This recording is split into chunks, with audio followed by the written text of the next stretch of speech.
the Virginia Horse Industry Board, Southwest Virginia Agricultural Association, and the Virginia Christmas Tree Growers Association are proud sponsors of Virginia farming.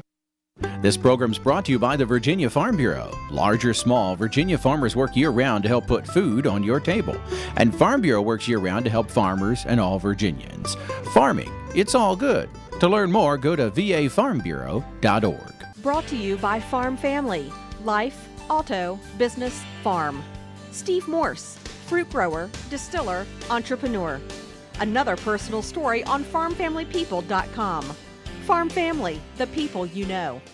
Hi everybody, welcome to Virginia Farming. I'm Amy Rocher. Today on Ag Insights, we'll visit Breaking Free, an equine therapy program where horses are helping heal many different issues. Then we'll talk about creating fresh arrangements when we join Mark Viette in the garden. And as always, we'll have the Ag Calendar and a Minute in the Field video. All this plus the Ag News of the Week on this edition of Virginia Farming.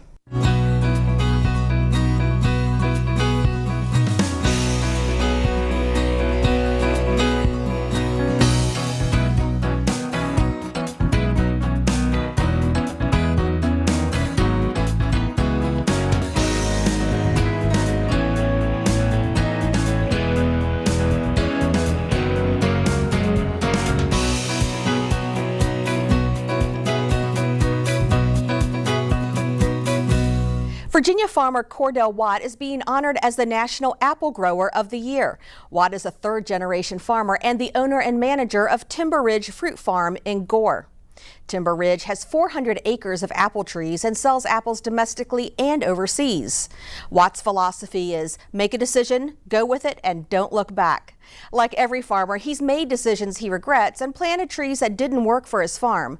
But he keeps looking forward and says growers must recognize what works best for their own farm and their own site.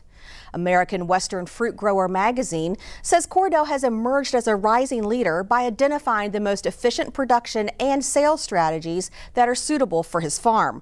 And that is one of the reasons they selected him as 2013 Apple Grower of the Year. Well, food price inflation won't be as high this year as the USDA originally expected.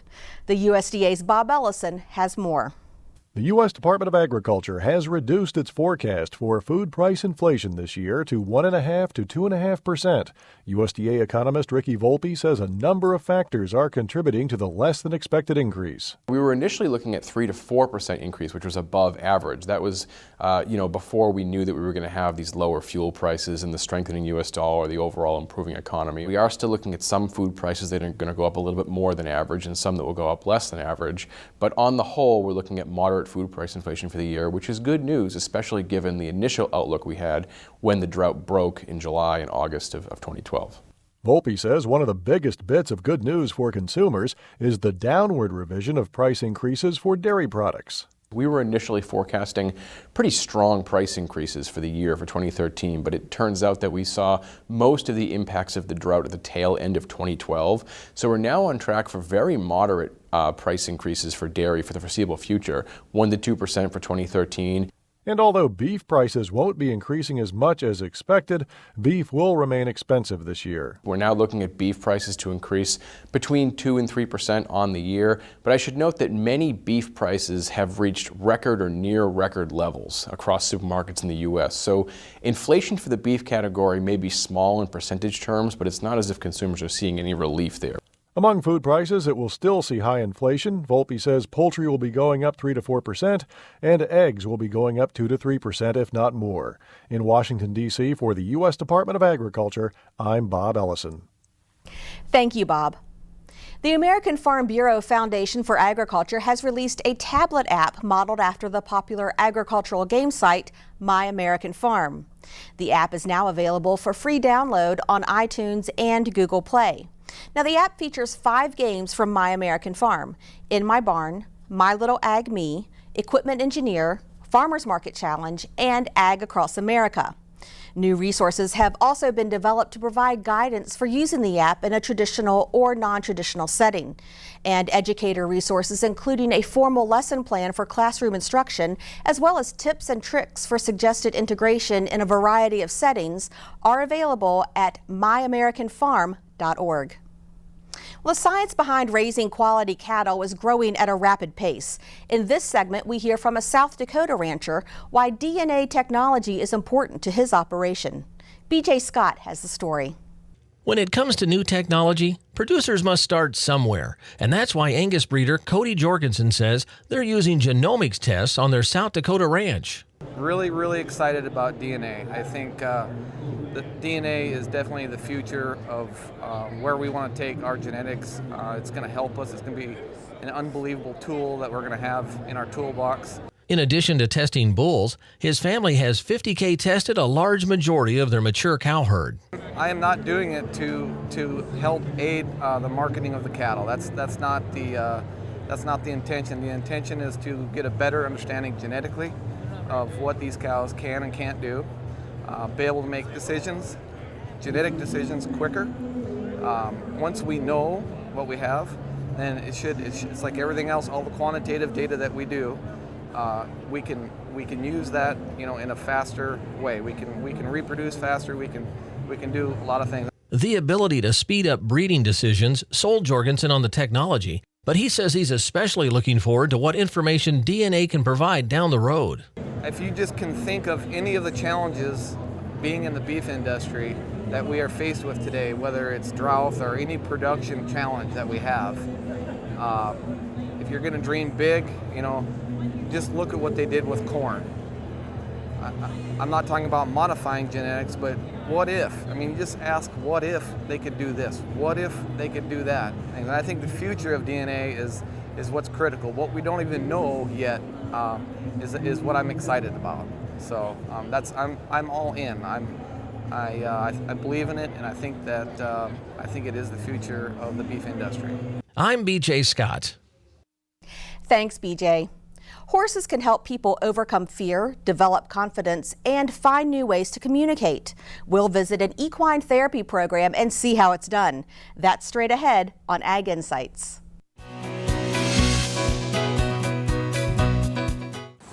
We're on the road today in Timberville, Virginia at Breaking Free. It's an equine assisted therapy program, and I'm joined today by the owners of Breaking Free, Jenny and Paul Foltz. Jenny and Paul, thank you so much for inviting us out today and having us here. Tell me a little bit about Breaking Free. What is it and how did it get its name? Breaking Free is a program that we use to help people, and we help them work through their problems.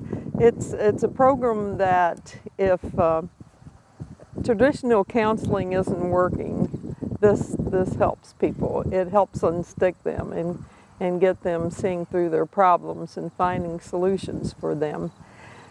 We were thinking of a lot of names to call it, and Breaking Free came up because people can break free of the restraints that inhibit them from living a fulfilling life. How long have you been doing this, and how did you get started? Oh, well, the horses needed a job. It's one thing, but we observed a demonstration one time and thought, wow, we can do this, and we have the horses to do it with. So we got certified with EGALA, and we've been doing it now. This is our third summer that we've been doing this. We got certified in '09, so that's kind of how we did. We really like it. Paul, we just mentioned the EGALA model. Can you tell me what EGALA stands for and what does that mean? EGALA is Equine Assisted Growth and Learning Association, and that is working with people with horses. It's all done on the ground, not on the horse. It's a group effort. We have a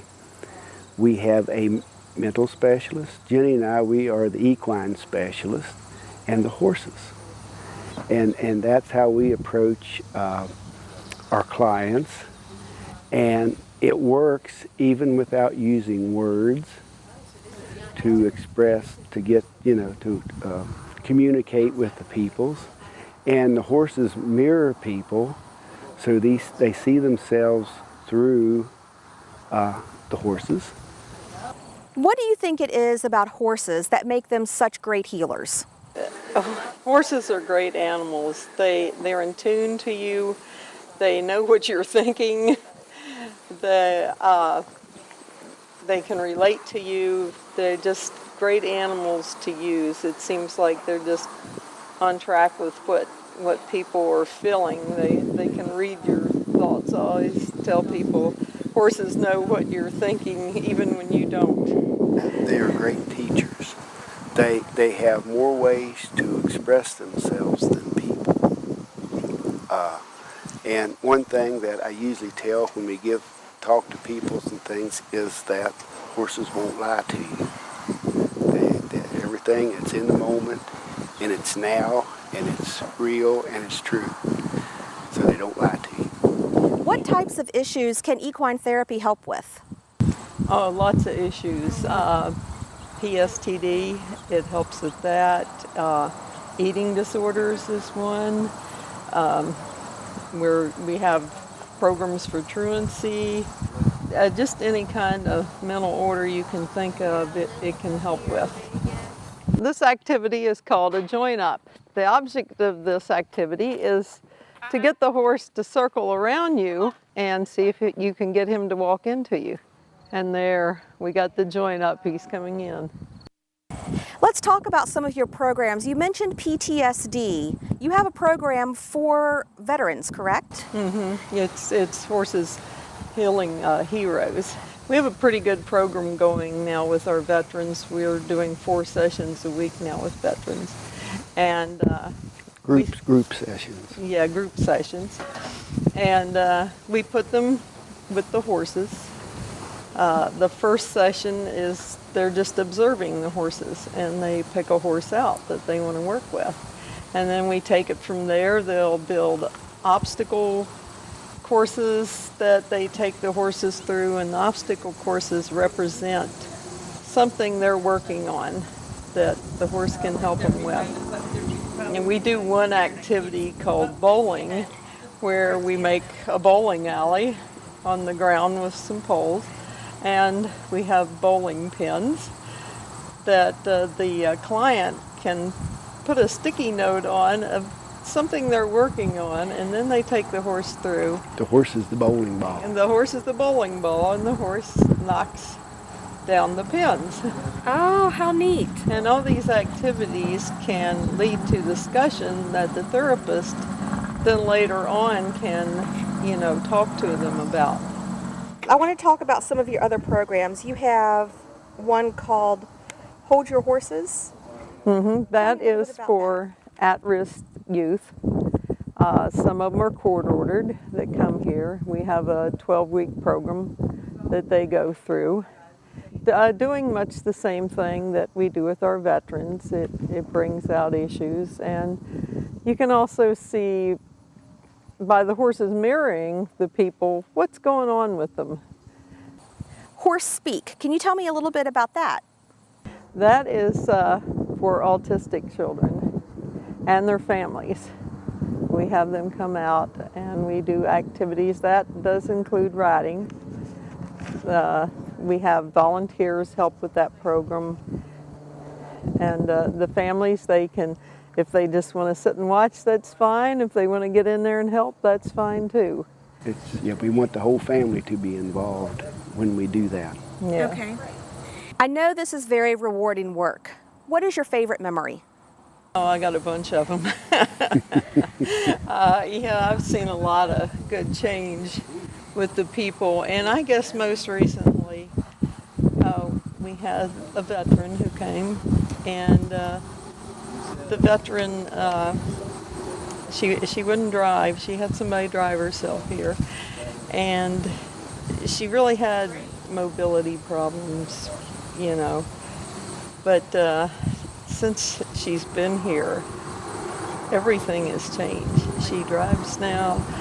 She is much more mobile, and she's even riding, and it's really great. Paul, how about you? Do you have a favorite memory? We had a little girl came here. She's probably 9 or 10 maybe. and we had a foal in the barn, and she was, you know, rubbing and petting the foal, and I said, "That feels good, don't it?" And she goes, she didn't say anything, you know, she could just tell. And I said, "What's your name?" And she goes, "Tiffany." And I said, "What?" You know, the way I said it. She goes, "Tiffany." I said, "That feels good, don't you?" "Yeah." Well, later on, the therapist says, "She doesn't talk to anybody." So the little horse brought that out. To me, that was my best moment, one of my best moments, which really made me want to do this even more.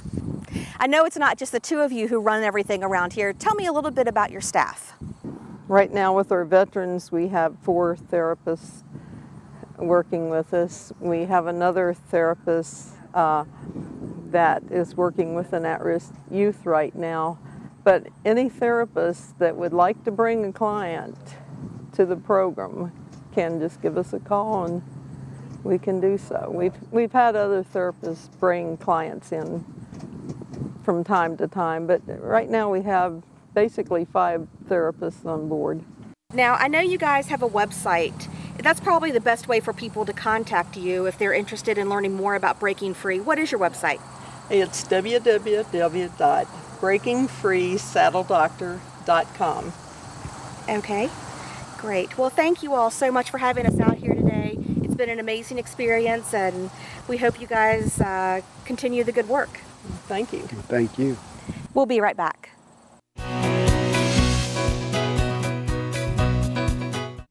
Bringing the outdoors in can be as simple as creating a fresh flower arrangement. With tips, here's Mark Viette. The best time to cut your own flowers from the garden is probably going to be early in the morning or before the heat of the day really hits. So, you know, at least by 10 o'clock or 11 o'clock, you'll want to go out in the garden and cut your flowers. The earlier, the better.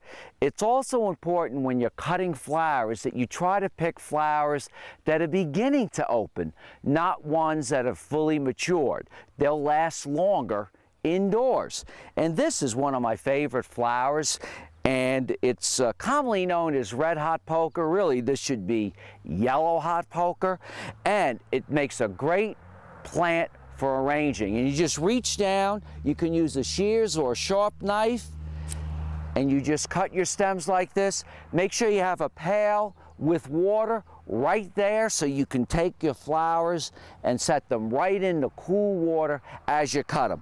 What happens if you cut them at the end of the day or, 5 o'clock, 6 o'clock, 7 o'clock, a lot of the moisture is out of the flowers, and when you cut them, they immediately wilt, and that's really not what you want.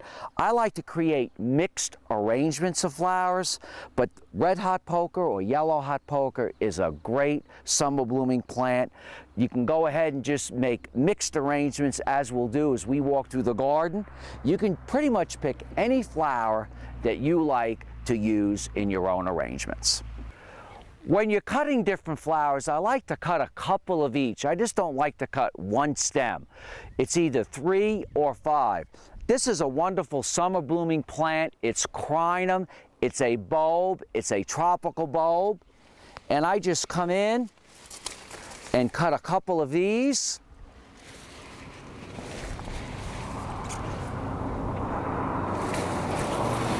Then as I find other things in the garden, I like to use, filler. And this is a perennial status, and it's a great filler plant. So you just reach in and you cut a couple bunches. And it's very easy to use something that is a filler material. And when you're arranging your flowers, it really gives a kind of a nice backdrop to the flowers that you're cutting. Russian sage blooms all summer. It's great. Now, when you're dealing with plants with foliage at the bottom, I sometimes remove and just strip off some of the foliage. But this is a wonderful filler. Again, I like to get maybe 3 stems of this. And then what I do then is put them in the bucket of water Now, when I take these flowers, these specific flowers, and rearrange them, finally, if I'm doing that indoors, I will recut the ends one more time, maybe take an inch or two off and recut them. This phlox is also a wonderful long blooming plant, so I'll cut a couple of these and I'll strip them at the same time as I cut them. And you can tell as the day progresses, the leaves start to wilt a little bit and hang downward. So really the key is to get these earlier, the better. I like to match up some of the colors. You have the yellow hot poker with this beautiful golden yellow hosta. So you just come in, and these really make a nice filler. I try to get nice healthy leaves. Anywhere from 3 to 5 leaves will work.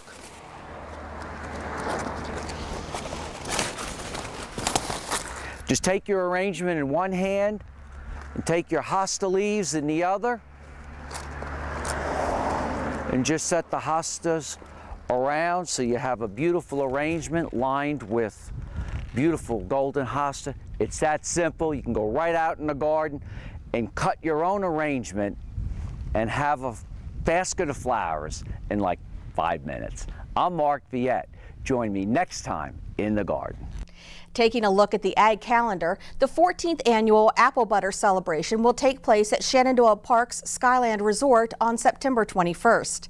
Enjoy everything apple with activities for everyone in the family. The 36th annual Boone's Mill Apple Festival is also happening on September 21st. Enjoy food, crafts, entertainment, and the crowning of the Apple Festival Queen.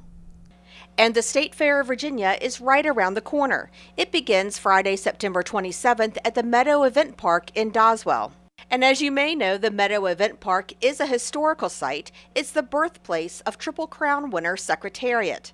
And on that site, the State Fair of Virginia features acres and acres of Virginia's finest animals, agriculture, exhibits, shows, music, fine arts, and blue ribbon competitions.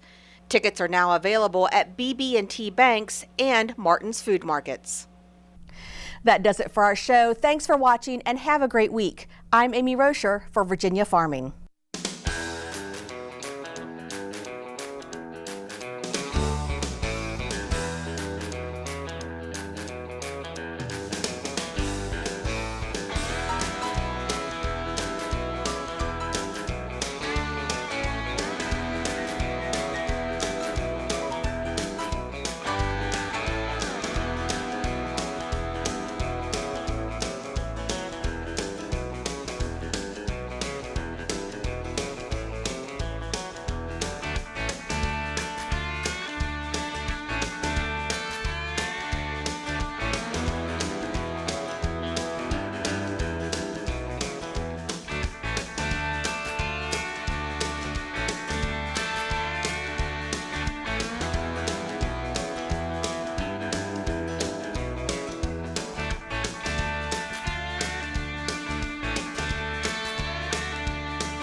This program's brought to you by the Virginia Farm Bureau. From apples to zucchini, Virginia farmers work hard to put food on your table. And Farm Bureau works year-round to help farmers and all Virginians. Farming, it's all good. To learn more, go to vafarmbureau.org. Brought to you by Farm Family. Life, auto, business, farm. Nancy Asher, stable owner, visionary, agent of change. Another personal story on farmfamilypeople.com. Farm Family, the people you know. Join Virginia Farming on Facebook. Get updates throughout the week on topics that matter to Virginia farmers and consumers. Share your thoughts and ideas with us and stay connected with agriculture in the Commonwealth. Find us and like us. Virginia Farming on Facebook. We'll see you there.